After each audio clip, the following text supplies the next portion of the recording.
सहनौ भुनक्तु सह वीर्यङ्करवावहै तेजस्विनावधीतमस्तु मा विद्विषावहै।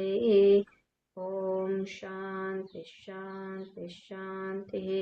हरिः ॐ श्रीगुरुभ्यो नमः। हरिः ॐ। वासुदेवेन्द्रयोगीन्द्रम् नत्वा ज्ञानप्रदं गुरुम् मुमुक्षूणां हितार्थाय तत्त्वबोधो विधीयते. So I'm going to read up till what we had done. Sadhana chatushtaya sampannadhikarinam moksha sadhana bhutam tattva viveka prakaram vakshyamah. Sadhana chatushtayam kim nitya vastu vivekah इहामुत्रार्थफलभोगविरागः क्षमादिषट्कसम्पत्तिः मुमुक्षुत्वं चेति। नित्यानित्यवस्तुविवेकः कः नित्यवस्तु एकं ब्रह्म तद्व्यतिरिक्तं सर्वमनित्यम् अयमेव नित्यानित्यवस्तुविवेकः। विरागः कः इह स्वर्गभोगेषु इच्छाराहित्यं शमादिसाधनसम्पत्तिः का शमोदम उपरमस्तितिक्षा श्रद्धा समाधानं चेति। शमः कः मनोनिग्रहः दमः कः चक्षुरादिबाह्येन्द्रियनिग्रहः। Hari Om Helish. Welcome.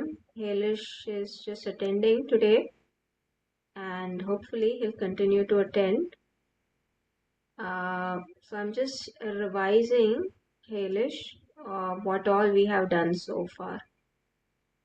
Let me chant this much and then I'll give a little bit of introduction since you are new. Uparamah kaha swadharma anushthanamev तितिक्षा का शीतोष्णसुखदुःखादिसहिष्णुत्वं श्रद्धा कीदृशी गुरुवेदान्तवाक्यादिषु विश्वासः श्रद्धा समाधानं किं चित्तैकाग्रता मुमुक्षुत्वं किं मोक्षो मे भूयादिति इच्छा एतत् साधनचतुष्टयम् ततः तत्त्वविवेकस्याधिकारिणः भवन्ति. I'll chant the Tattvabodha part as well. Tattvabodha kaha atma satyam tadanyat sarvam mithya iti. So till this much we have seen, and we are right now looking into Atma Satyam Tadanyat Sarvam Mithya iti. In that, what is Satya and what is Mithya, we are looking into that. Before I go again explaining Satya and Mithya, I'm just going to give a little bit of intro to Helish and for all of you as well as a review. So we are reviewing this text called Tattvabodha. It is a Prakaran Grantha in which all the terminology of the Vedanta, of the technical terms, are being explained, and also the unfolding of the vision of the Vedanta is being explained.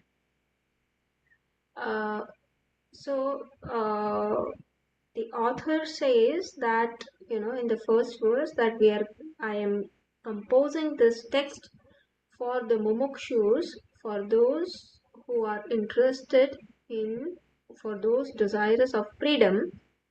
Freedom from what? Freedom from bondage. What is bondage? The sense of limitation that I constantly feel in my life. The sense of helplessness that I constantly feel in my life, that I'm always dependent on something. I'm not free to to be. I am not free to do what I like, and even if I do, I may not get what I like.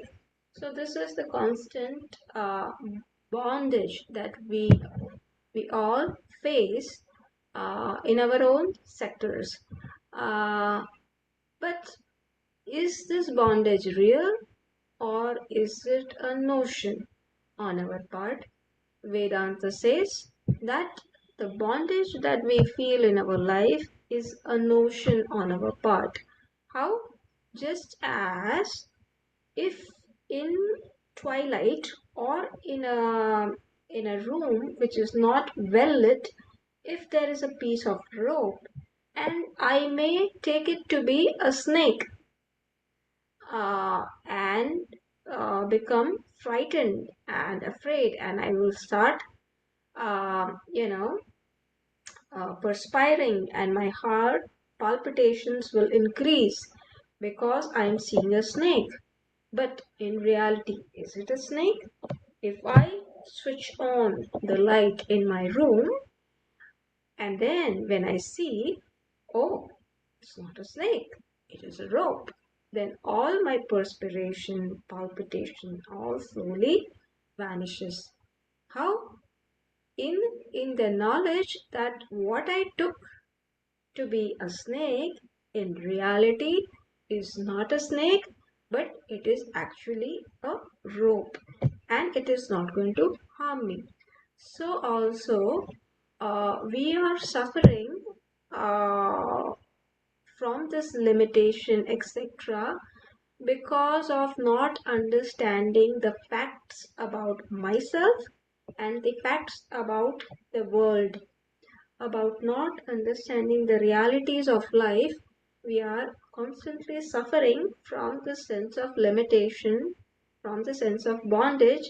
And so this person called a seeker has now understood that no, what I take myself to be is not the reality. Even though I feel bound, it is just a notion, and so the seeker wants to be free of it. And he knows that how can I become free of it? How can I become free from this sense of bondage? By knowledge. Uh, by knowledge alone, I can be free from this sense of bondage. Why? Why only by knowledge, and why not by doing something? Because because it is not the reality, it is a notion. Just like when I take the rope to be a snake, uh, no amount of pranayam, no amount of my chanting something will, turn away that, will transform that snake into something else, uh, or will, shoo away that snake. What is needed?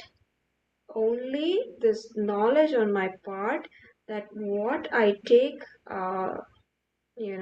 to be a snake is in reality or not, is not a snake, it is a rope. So uh, when the problem, when the source of the problem is on account of some error on my part, then the only solution to it is removing the error and knowing that thing correctly. So that is also the case here in our case, that we do not know the truth about, I do not know the truth of myself and the truth of the world and the truth of Ishvara as it really is.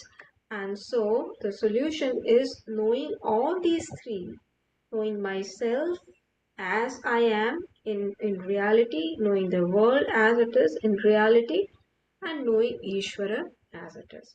So for unfolding this truth, uh, for the well-being of these kind of seekers who are interested in freeing themselves by knowledge, this author has is beginning this text called Tattvabodha.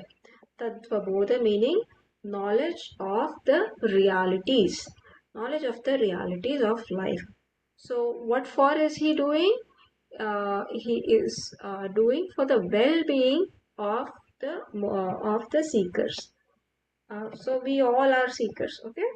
So whoever is studying this text is a seeker, and whether we join this class or not, regardless, we all are seekers because the real seeking, uh, the real thing that we are seeking in life is what? Happiness. So regardless of whether I know this text Tattvabodha or not, we all know that, when I go for an ice cream, when I go for some vacation, what I'm looking for is happiness. I think that the happiness is going to come from that ice cream. I think that the happiness is going to come from my vacation or spending time with my friends. Uh, but is it really so that does happiness come from outside? So that is something we are going to analyze through study of this text.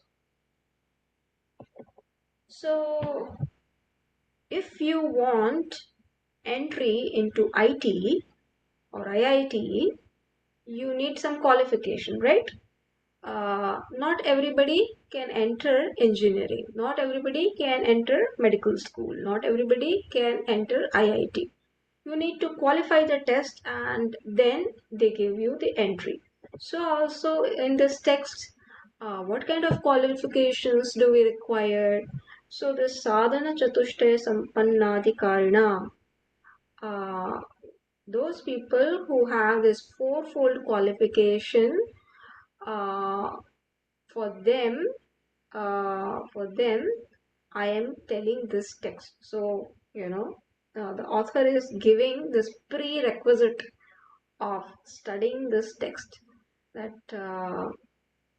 for only those who are possessed with these fourfold qualifications, the study of this text will be fruitful.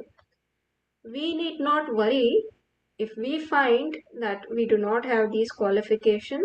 We work towards it, and even the study of this text will help us to continue to improve on developing, cultivating this fourfold qualification.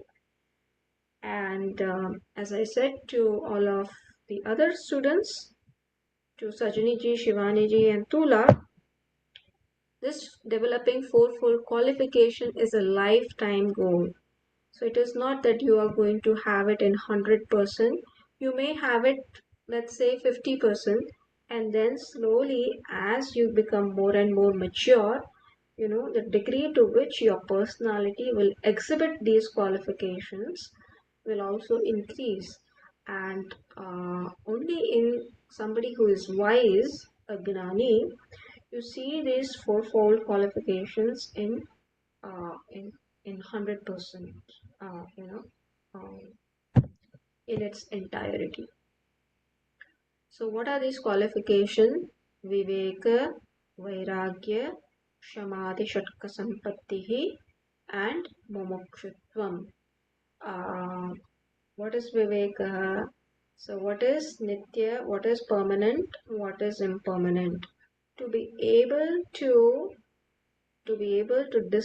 distinguish between what is permanent and what is impermanent vastu, and accordingly not fall for something uh, that is impermanent, that is called nitya anitya vastu vivekah. I have to give an example. So like what? An ice cream. You like an ice cream and you go for an ice cream. Is ice cream nitya or anitya? Yes, it is going to give you a joy. Yes, it gives you joy. Spending time with your friends gives you joy. Vacation gives you joy. But it is all coming and going. It's all incidental in life. Whereas, you are looking for something which is more promising, which does not come and go. And so, right now, the way, uh, uh, the way you have been living your life is okay. I ate this ice cream, and the happiness, you got the experience of happiness, it vanished. Then you try to recreate that experience. So also vacation. Okay, last year I went to um, Manali. Then this year, where should I go? Maybe I will go to I don't know, Bangalore. Maybe I'll go to Chennai. Maybe I'll go to somewhere else, or maybe I'll go to Manali again. So you try to recreate that incidence to capture the same kind of happiness. But even when you recreate that same kind of experience, do you enjoy the same kind of happiness or to the same degree? Let's say you like butterscotch flavor in your, in the ice creams. So is it that every time you have your butterscotch, it gives you the same degree of happiness, or does it vary? It varies. And what is the reason that it varies? Because your mindset perhaps is different all the time. And it is your mindset that dictates how much, to what degree you are able to enjoy a thing. Maybe that flavor may differ. That is also possible. But most of the times, it's the object as well as your mind frame. Together, it decides whether the thing, the particular thing that you are trying to enjoy, is going to give you happiness or not. So, this is an important lesson, Halish, for you. I think I want to emphasize that in life, we think that we get happiness from objects, people, experiences, situations. And so, time and time, we go after it, trying to recreate it. But there are two factors involved in my being happy. The external thing, yes, it becomes a nimitta, it becomes a occasion to create a sense of happiness in me.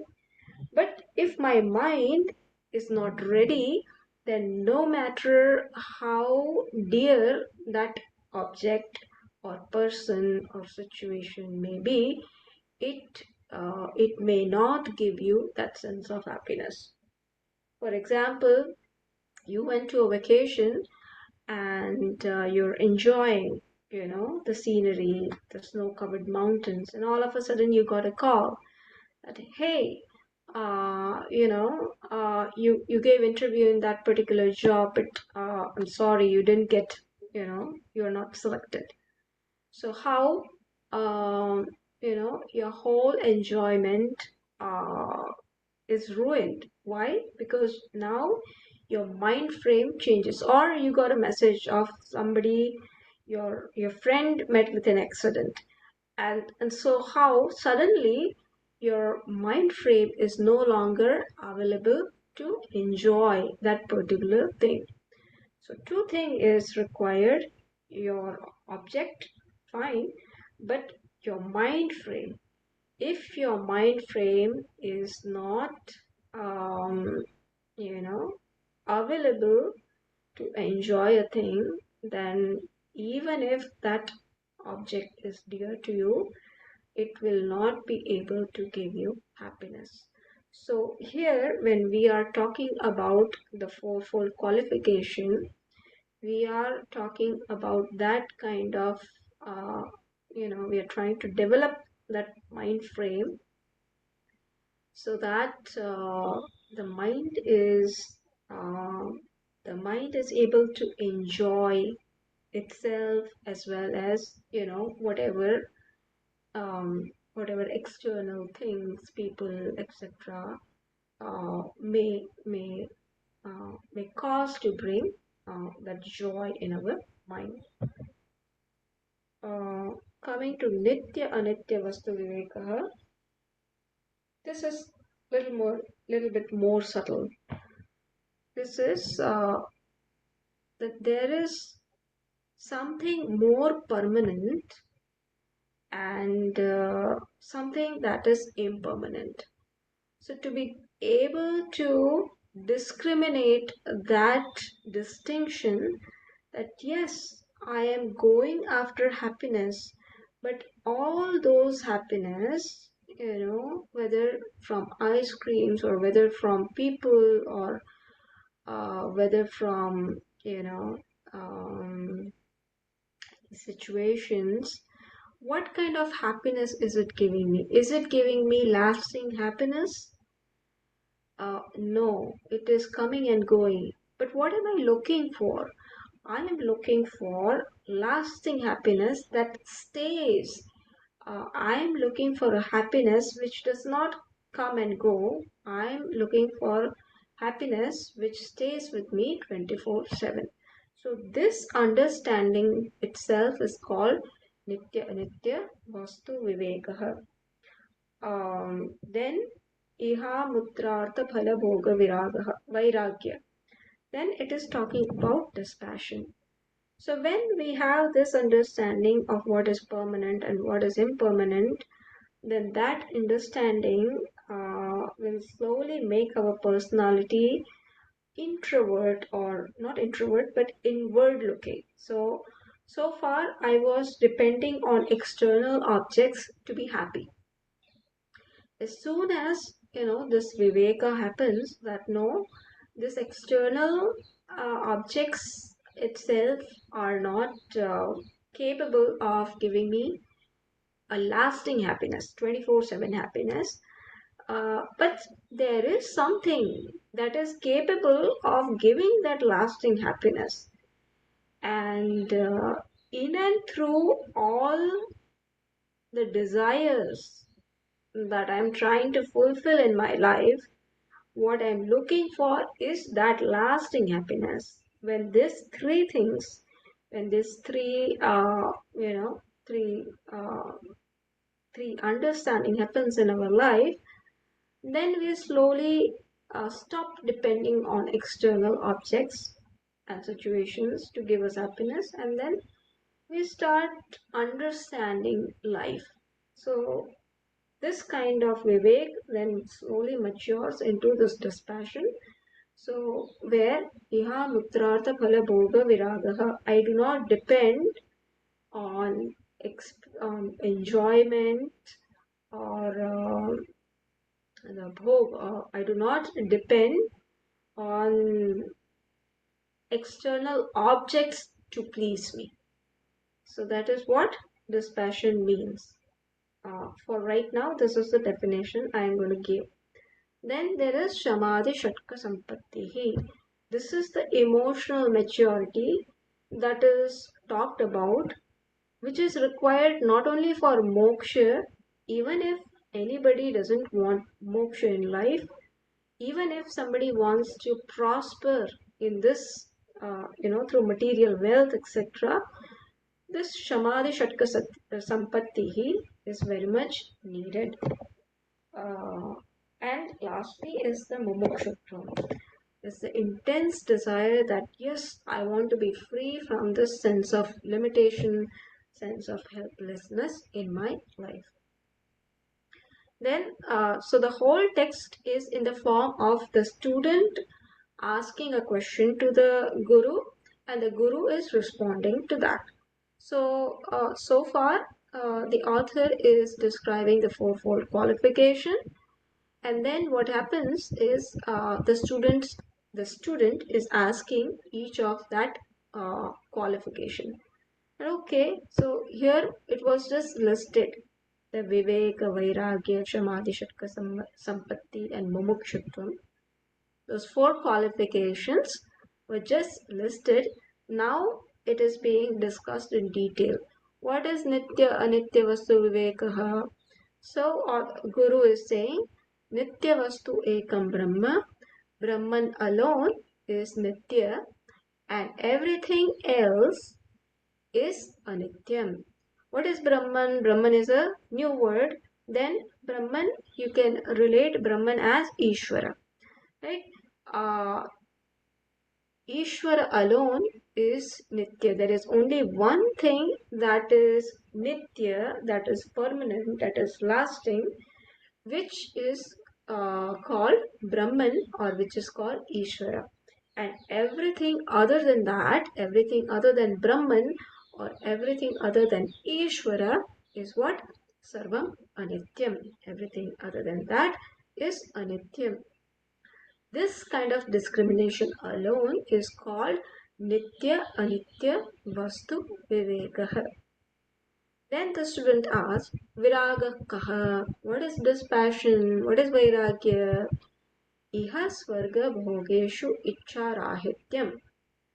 The freedom from desire to experience or enjoy uh, the pleasures of this world or the world hereafter. After death, I want to go to Swarga, etc., and have higher embodiments. So, all freedom of all these kind of desire to be happy from getting something and or acquiring something and becoming happy. So this kind of icharahityam, freedom devoid of uh, these kind of desires, is called dispassion. This is a generic definition of vairagya.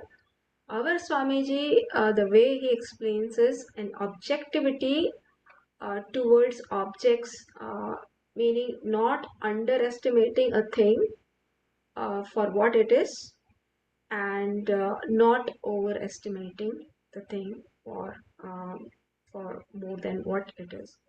For example, money plays a certain role in everybody's life. So, what is vairagya? A healthy vairagya is not underestimating that, okay, money to kuch bhi nahi hai, and you're still using money and still you're stating that money is nothing, and also not saying that money alone is everything.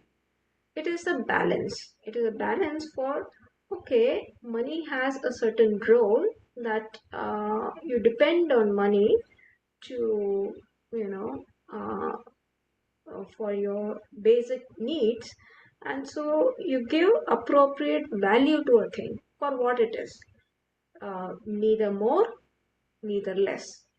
That is how Swamiji likes to define Vairagya, and that will give you objectivity to relate to it without being attached. That is called healthy dispassion.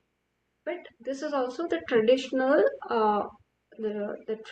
definition of dispassion, Vairagya, given in our Shastra. But ultimately, this is how we should understand Vairagya as. It is not just, giving up, but understanding the value of it, and then Vairagya actually happens.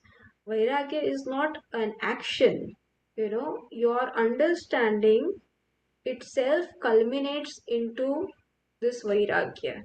So, Vairagya itself is not an action. Vairagya is your maturity of your understanding, because of which you naturally do not hold on to that thing. For example, when you were young, you may be playing marbles. You used to like it, and then at a time, a phase came when you yeah, you started growing old, and you no longer liked marbles. Then you hold on to something else, like you started liking I don't know, cricket. So as soon as your fondness for cricket developed, you no longer went for marbles. So that giving up of marbles, it just happened. You did not have to try for it. You're very longing for cricket, for playing cricket or any other sport. It naturally made you give up marbles. And so also in life, when you take on to some higher goal in life, the lower end, naturally, it gets given up. You don't have to give up, it gets given up because of your understanding that this thing is able to give me only so much happiness, and I'm looking for something else.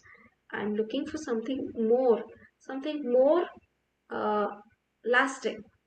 So this is just an example to just make you understand that vairagya has to happen. Then comes Shamadhi Shatka Sampattihi. So, what are the Shamadhi Shatka Sampatti? Shamaha, Damaha, Uparamaha, Tidiksha, Shraddha, and Samadhanam. These are the sixfold Shamadhi Shatka Sampatti, emotional maturity. What is Shamaha? Shamaha is Mano Nigraha, meaning mastery of mind. Damaha means Damaha kaha Chakshuradi Bahyendriya Nigraha. So, a control of our sense organs is called Damaha, and control of mind is called Shamaha. So, there is a feast tonight, and in dinner there is going to be what? Rasmalai, and I love Rasmalai. But I know that I should not be eating more than, you know, two rasmalais. So then I put what do you call, a limit in my mind that no, I'm not going to eat more than two rasmalai. Now, when I started eating, the rasmalai was really very good. And so, even though I had made this boundary in my mind, the mind was tempted. Let me have just one more, third one. So that time, Shamaha didn't happen. My mind just went for it. But what can I do? Even though my mind asked for one more, the third one, in the my sense organs, I can limit it. That even if my mind asks for, I'm not going to allow myself a third one, and that is called damaha. When even though I have that craving, but I do not go for it, that is called damaha. And what is shamaha? That even that craving naturally doesn't happen, that is called shamaha. I can go on these topics, for a length, but I'm just giving you a very just little bit of flavor of all this, since we have discussed this at length, in previous lectures. So, and we have the recording. So, I'm going to request you, to refer to it, or we can talk about that later. Halish. Uh, just one thing I think I'm going to emphasize here because it's important is ultimately what do we have to master our mind for? See, we have to live our life intelligently. And what is intelligent living? We have to live our life in a way uh, that uh, our spiritual progress happens. Not only we flourish and prosper materialistically, but also spiritually. And for that, how should I live my life? I should live my life so that I contribute in other people's life, in the society. I contribute in the towards the society towards the well-being of the society, and I do not trap on somebody's right.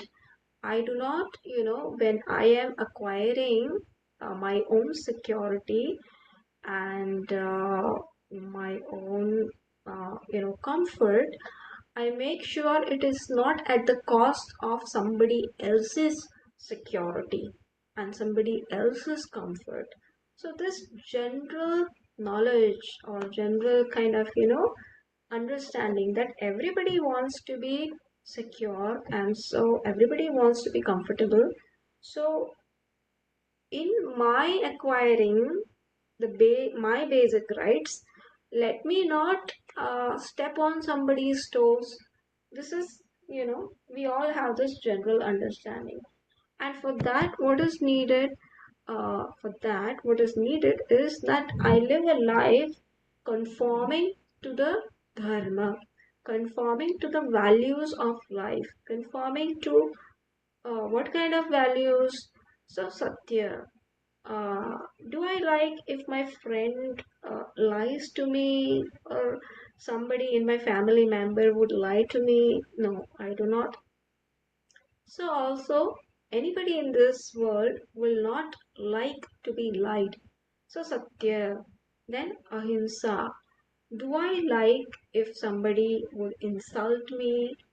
So I also make sure that uh, uh, Hinsa doesn't happen when I am interacting with the world. It doesn't happen through my actions.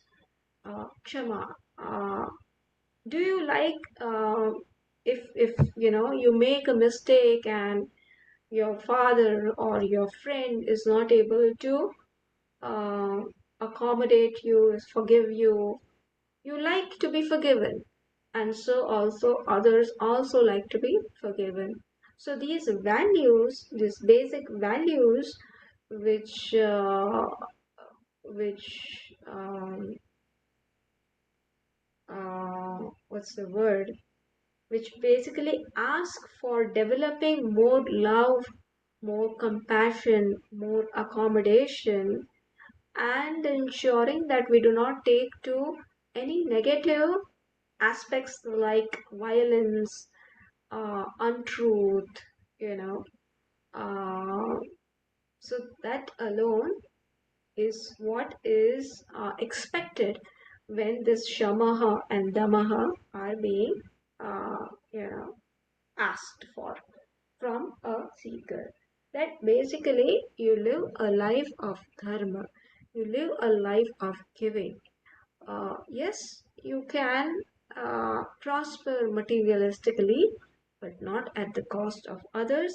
And also, uh, when you do prosper, you do as much of giving as is possible in your end. So that is Shamaha Damaha, just a glimpse of Shamaha Damaha. Then Uparamaha. Uh, then Uparamaha Kaha Swadharma Anushtanam Eva. So doing one's own duties requires what? That you give up your likes and dislikes. When I have to do my own duty, uh, many times I may not like, you know, what I have to compromise. And still, because it is my duty, so I do it. And in that way, my my duty as a particular in a particular setup, my duty as a son, my duty as a brother, my duty as a employee, my duty as an employer ask for certain roles that I must exhibit, on my part, and that this structure allows me to work on the likes and dislikes that presently I have. And these likes and dislikes, why is it essential to work on likes and dislikes? Because it is this likes and dislikes, which we call raga and dvesha, which makes me a narrow minded person. These likes and dislikes keep me in a walled area. There is no wall, but mentally I have a wall that I like this, I do not like that. So I'm able to accommodate this person, but I'm not able to accommodate that person. This is a wall that we all have in our own sectors. The likes and dislikes may vary of what you have, what Sajni ji may have, what I may have. But we all have these uh, raga and dvesha, likes and dislikes, and we all are as though bound by our own likes and dislikes. And when we do our own duty in the duties as per our setup, then through that performance of duties with Ishvara Arpana Icha with the bhavana of Karma Yoga, that I am doing this duty as an offering to Ishvara, and whatever I get as a result of this karma, I am going to accept it as prasadam from Ishvara. When you do your duties with such an attitude, then your living becomes intelligent. Then it becomes an intelligent living. Then it becomes a spiritual living. Then you are working towards your spiritual goal and not just the materialistic goal. So spirituality is not something that has to be adopted at 60 or 80. It is to be, what is spirituality? Spirituality is the science of knowing how to live. And spirituality is not an action. Spirituality is an attitude. So, if we want to live happily, we have to very much know the attitude with which we have to interact with the world, so that we can, um, use every moment uh, to enjoy. We need not wait for happiness. We can use every opportunity to discover the happiness that is already present. That is what spirituality is about. And for that, what is needed? We need to give up our own likes and dislikes. And for that, uh, um, this Bhagavad Gita is there, this Vedanta, this Upanishads, etc. are there. So coming back, so Uparamaha is Swadharma Anushtanam Eva.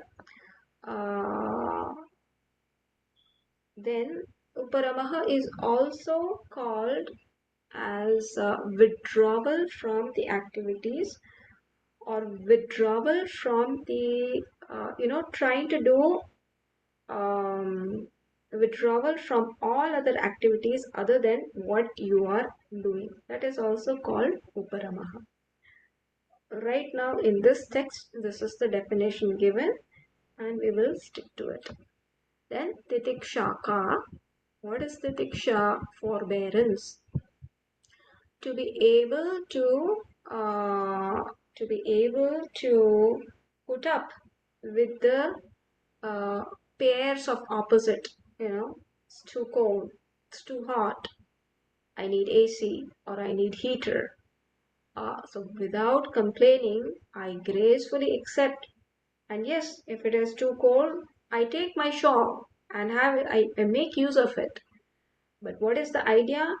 Do whatever is needed, but you need not, go on complaining, having grudge of, oh my God, the weather is not right since a couple of months, etc., etc. But gracefully accepting everything as Ishvara Prasadam. So, Shita Ushna at the level of body, Sukha Dukha at the level of mind, etc.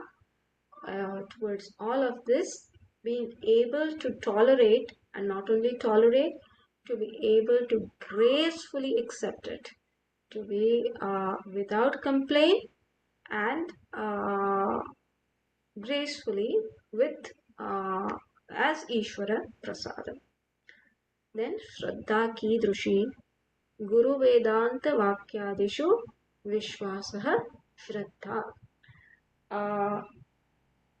This faith in the words of Vedanta, the Shastra, and the words of the teacher, that alone is called Shraddha here.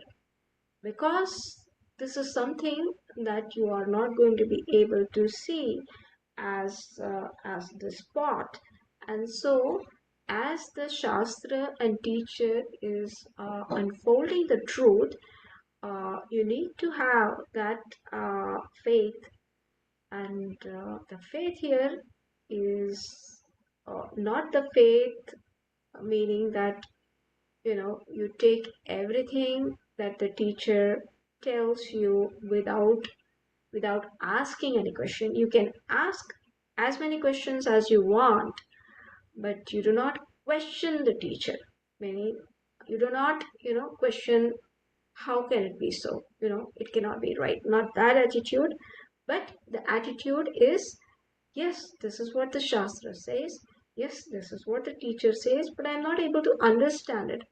How can I understand it? The attitude is different. So that attitude is called Shraddha. It is faith pending discovery. Uh, so that is called Shraddha. Then Samadhanam Kim Chitta Ekagrata. The single pointedness of mind is called Samadhanam. Samadhi is also the word you may be familiar with. So this is Chitta Ekagrata. And then what is Mumukshutvam? So those were the sixfold. Shamadhi Shatka Sampatti, emotional maturity. Then the fourth qualification is Mumukshutvam. What is Mumukshutvam? This desire that may I become free, this kind of intense desire at the exclusion of other desires. Not that I also want ice cream and I also want a vacation and I want moksha. I want to become free. So freedom is not one of your millions of desires, but when freedom is your only desire, that is called mumukshutvam. So this kind of qualifications is needed for the study of this text. And then last time we entered Tattvabodha kaha. So now the whole content of this text, what is Tattvabodha? What is discrimination of the reality? What is inquiry of this truth? What is this truth? So the Guruji answers, Atma Satyam Tad Anyat Sarvam Mithya iti. Atma alone is the truth. Everything other than Atma is Mithya. This is what we had seen last time. And before I go on to, so this is the this is what in a nutshell the text is about, and the whole subsequent text is the unfolding of this one pratigna, of this one, what is it? One hypothesis. In mathematics we used to have this hypothesis, and then we have the whole many steps of how this hypothesis is correct. And so also here, what is Tattva Vivekaha is answered. That this alone is the inquiry into truth, that Atma is Satyam, everything else is Mithya. And the whole text is the unfoldment of this one sentence. So, and even before we go, understand that, you have to understand what is Satya, what is Mithya. So, last time I was explaining to Sajini and Shivani ji what is Satya and Mithya. and I'm going to spend some more time dwelling on it. Okay. So, Sajini, can you summarize me? What did I say? What is the definition of Satya and what is Mithya? Yes. Satya is um, changeless and it doesn't depend on anything else. Its existence doesn't depend on anything else. Yes, And Mithya is the opposite. It's yes. always changing and its Hmm. existence depends on something else. Good. So, yes. So we were looking into this uh, definition of what do we think is Satya. So this is what we did last time. Uh, do we think this? What do you think? And Halish, you can answer. Okay. Uh, what am I holding in my hand?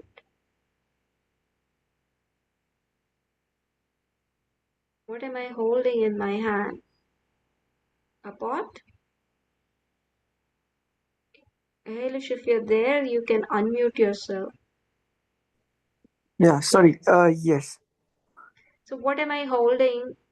In I will so I will be interactive in my class sometimes. Okay, so Mm. and feel don't worry, like all of us are here to learn. So what am I holding in my hand?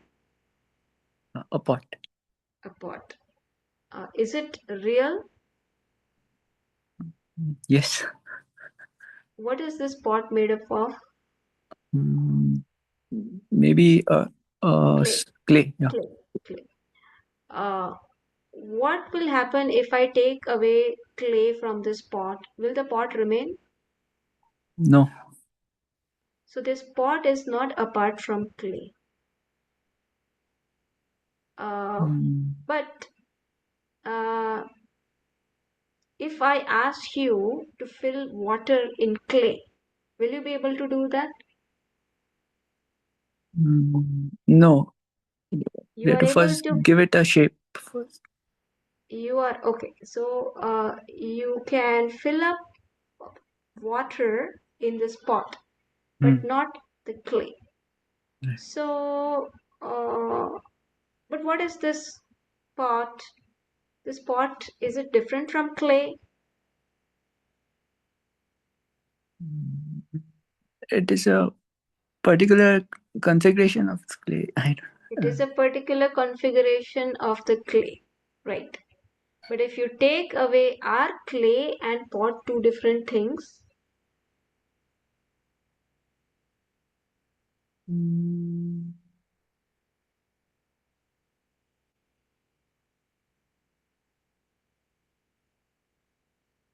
so this is um, what we were discussing last time. So we think the way we have been living our life, that is what we think that yes, there is clay. So as soon as I say clay, you imagine that there is a lump of a mud or clay, and pot you have this kind of shape, something with small opening, and this kind of shape is called pot. uh, but what we call pot, a clay pot, right here, is not apart from clay. So where we are getting at is everywhere we see this pot is an effect. Effect of what? Its cause. What is the cause? Clay. So clay, when I'm talking about clay and a clay pot, then clay is the cause, and the pot is the modification, like you said, right? It is a particular configuration. It's a modification of clay. Yes, it is a configuration. But is it different from clay? If I take away the clay, will the pot remain? no. No, it does not remain. So then, uh, They have the so same substance. they They it are the ha same substance. Uh, yeah, clay clay, we can say clay and pot has the same substance, or we can say clay alone is appearing as this pot, right? Clay alone is in the form of this pot, Yes. because when, let us say this clay, this pot has a weight of, I don't know, how much can this pot weigh? 10 pounds. I don't know. I'm just, I'm throwing some numbers. If it has like, let us say, 200 grams of weight, then does that weight belong to the pot or does that belong to the clay? Then it belongs to the clay, right? Then the smell of, it has a particular smell. Does that belong to the pot or does that belong to the clay? Anything that I attribute to this pot, what does it belong to? To clay. So the idea is the cause effect, sorry, the effect is never apart from the cause. Which cause? Material cause. Here, clay is the material cause for this pot, which is its effect. So this is the whole idea upon which Vedanta will, we will proceed. Um, so I'm going to dwell on it more from where we had left last time, but I'm trying to summarize as briefly as I can right now, so that I can take some more examples. So I think that this pot is real. Why? Because it is useful. I can fill up water in it. But when I investigate and analyze this pot, what do I find? That hey, this pot, which I think is a different entity, is actually is not an independent entity. It is a dependent entity. It depends on clay for it to be. Uh, and so, when there is an entity which depends on something else for it to be, for that we use a term called mithya. So, although you see this, mithya is not non existent, yes, you feel it, yes, you experience it, yes, you see it, and yet we call it mithya because it is not an independent existence. It depends on its cause, the effect depends on its cause for it to be. So all the effects, anything that will qualify as an effect will become what? Mithya, will become a dependent reality. Important is mithya should be understood as dependent reality. And what else? The second aspect of the definition of mithya is that anything that is changing will be defined as mithya. So the spot came into existence and it can break and it will merge back from where it came. So this pot is changing. Even when we think that yes, it is the same pot that I held yesterday or last week, you know, there some subtle changes may happen internally. Some cracks may happen which may not be visible, but some kind of disintegration may happen which may not be very evident. So it is constantly changing, uh, or at least it is subject to changing. If I throw it, it is probably going to break, and so the spot is changing, the effect is changing. But even if I break the spot, what is going to remain? The clay. Even while I'm holding this, it is still clay, and even if I drop and it breaks into pieces or powder, it will remain what?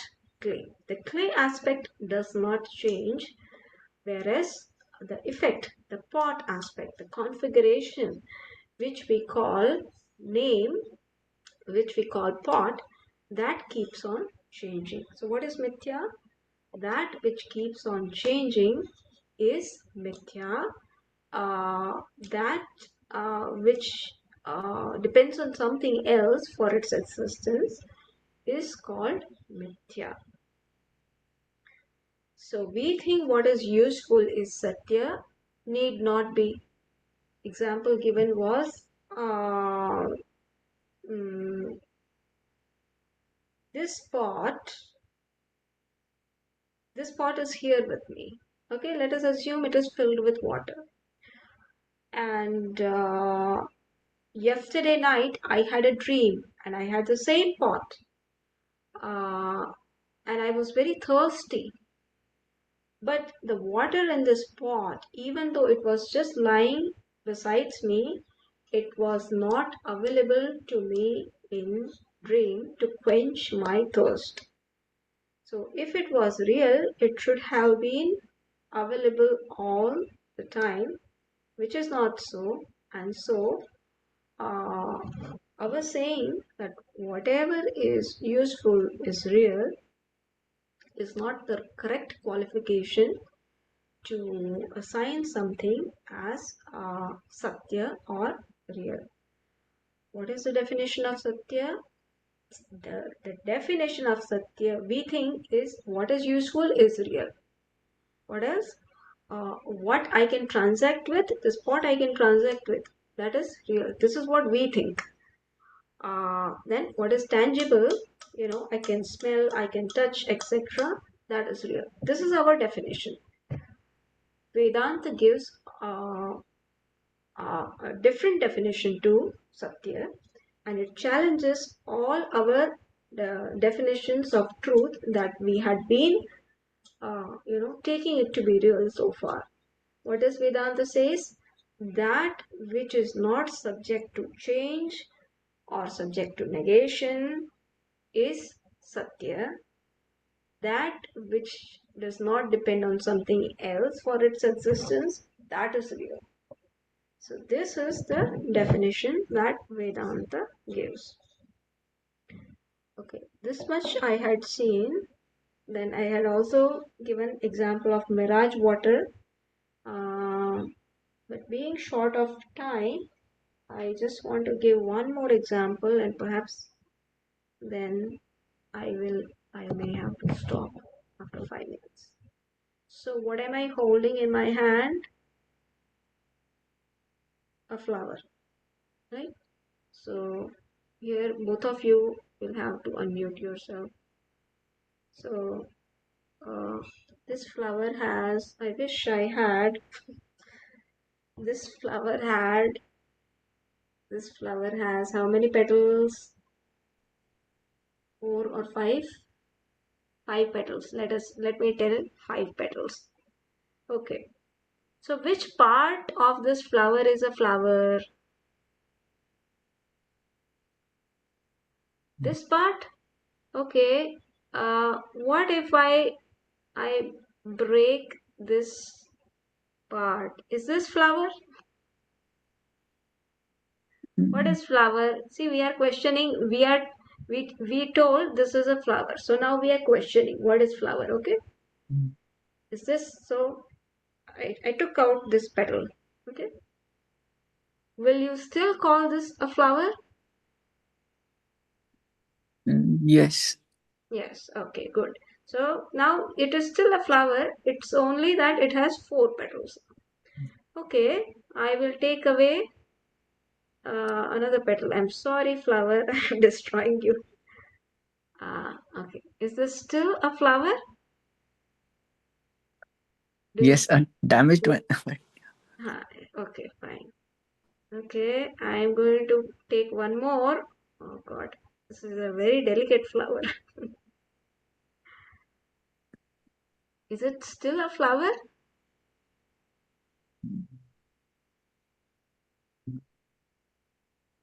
Probably yes. Okay, so 2 more petals. Okay, I took out one more petal. Would you call it still a petal? I mean flower?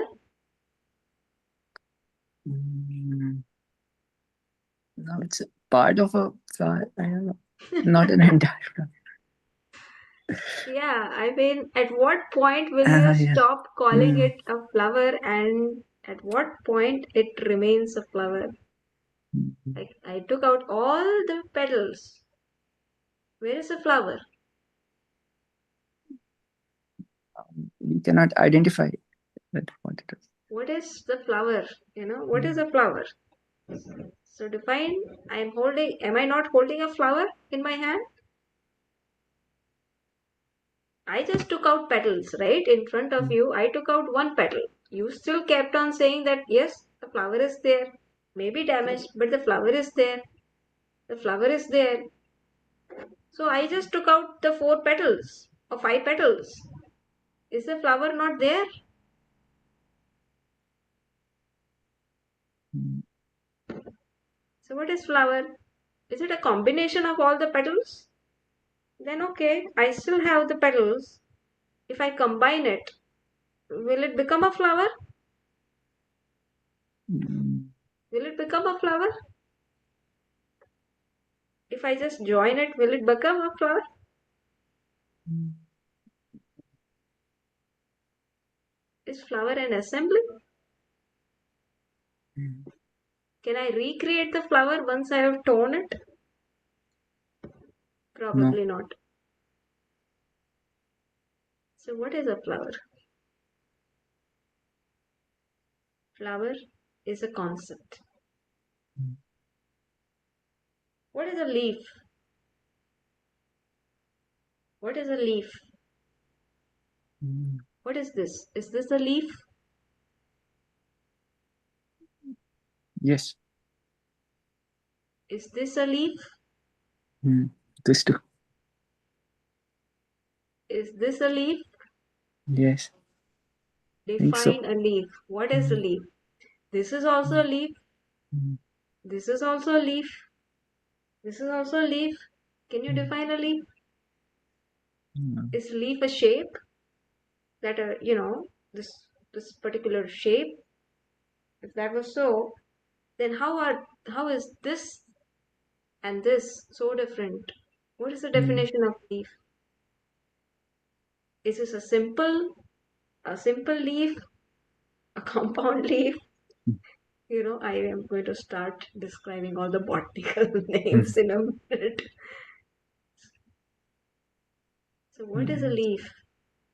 Uh, if we, analyze our notions of what we call leaf, what we call flower, what do we find?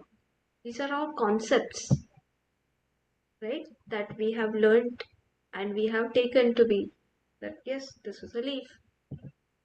But I'll probably bring next time bougainville flower, and then we would have to question and analyze: is it really a flower? The bougainville flower, is it really a flower, or is it a leaf of a flower? So this was the experiment I wanted to do today, but I think I'll have to unfold this experiment next Sunday, perhaps, because we are running out of time. But where I'm getting at is, we thought that, we have a definition of what is flower. But when we analyze it more further, we find what? It is just a concept. Flower is not the assembly of the petals. Because if it was so, I can reconstruct the destructed flower. But it's not so. So, I want to examine all the concepts that I have in mind and understand what is Satya, what is Mithya. This is why I am experimenting all this. Okay. You may be thinking, what am I doing bringing all these different kind of leaves? What I'm trying to do is trying to understand what is Satyam and what is Mithya. And Satyam and Mithya is not a particular object, but it is the correct understanding about the object that is differentiated as Satya and Mithya. And what is that? Uh, in any object, there is something that is effect, and there is something which is cause. The effect part is what we call Mithya, and the cause, the material cause, which gives existence to that particular object, is what is called Satya. But is that ultimate Satya? Well, if we investigate that further, then we find that even the material cause of clay, sorry, uh, this pot is Mithya because it is effect, and clay is Satya because it is the cause. But when I take clay and investigate further, then I find even clay is an effect, and it has its cause uh, uh, in something else. And likewise, it I always end up into a cycle of something is effect for which something else is cause. That cause itself is effect for which something else is cause. Now this chain has to end somewhere, which is just a cause and not an effect. Because if that was not so, then infinite regression would happen, meaning then what you are seeing as an effect could not be so, unless somebody, okay, I'm really, okay, we have, I'm not going to enter into a new topic now. So this, I think this is in nutshell that I wanted to communicate, and I still want to dwell on it next Sunday. So Halish, if you can also be there, and Sajni, what I wanted to do today, next Sunday I'm going to dwell on it, and we will again experiment with all these leaves and flowers, and try to understand this two words, Satya and Mithya, more intimately, uh, in how we interact in the world. I will have to say close off with our prayers because I have to rush for the Sankirtan. Om Purnamadah Purnamidam Purnat Purnamudachyate Purnasya Purnamadaya Purnamevavashishyate Om Shanti Shanti Shanti Hari Om Shri Gurubhyo Namaha Hari Om Hari Om. Hari Om. Hari Om. Sorry for rushing, but I have to go. Thank you.